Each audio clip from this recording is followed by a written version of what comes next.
আসসালামু আলাইকুম ভাই। এই যে দেখেন, এক মাইয়াতের কবরের কাজ আমরা করতেছি। এক মাইয়াত মারা গেছে লালবাগ কেন্দ্রীয় কবরস্থান, একটা মুসলিম কবরস্থান।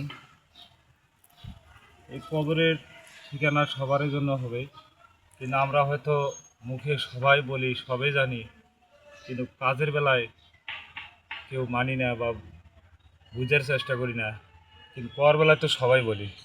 এই কবর একদিনকে শেষ ঠিকানার ঘর, এটা সকলের জন্য। আমরা এই কবরে যে থাকবো চিরকাল, এটাও সত্য। কিন্তু অথচ কবরের কাজ করতে গেলে আমাদেরকে নামাজ, রোজা এগুলো পালন করতে হবে, দিনের রাস্তায় চলতে হবে।